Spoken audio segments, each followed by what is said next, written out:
সুন্দর বাতাস, এলোমেলো বাতাস, খুব ভালো লাগতেছে।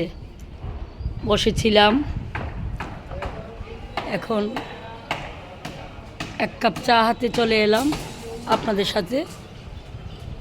অনেক সুন্দর লাগছে আবহাওয়াটা, প্রচুর বাইরে শব্দ, বিল্ডিংয়ের কাজ, অ্যাপার্টমেন্টের কাজ চলতেছে, সর্বক্ষণ একটা শব্দ থাকেই।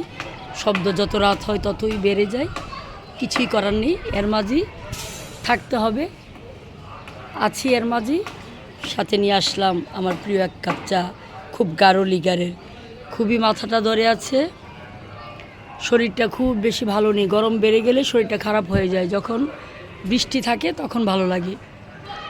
এ হলো জীবনের নিয়মে জীবন চলছে, ভালো মন্দ মিলিয়ে আছি। হয়তো একদিন থাকবো না, সব কিছুই রয়ে যাবে, সব কিছুই থেকে যাবে, কিন্তু এই থাকার মধ্যে শুধু রাখতে চাই ভালো কিছু। ভালো কিছু রেখে গেলে হয়তো মানুষের হৃদয়ে জায়গা পাবো, আর সেই পাওয়া থেকেই হয়তো মানুষ মনে রাখবে। সবাই ভালো থাকবেন, ভালো রাখবেন সবাইকে। আল্লাহ হাফেজ।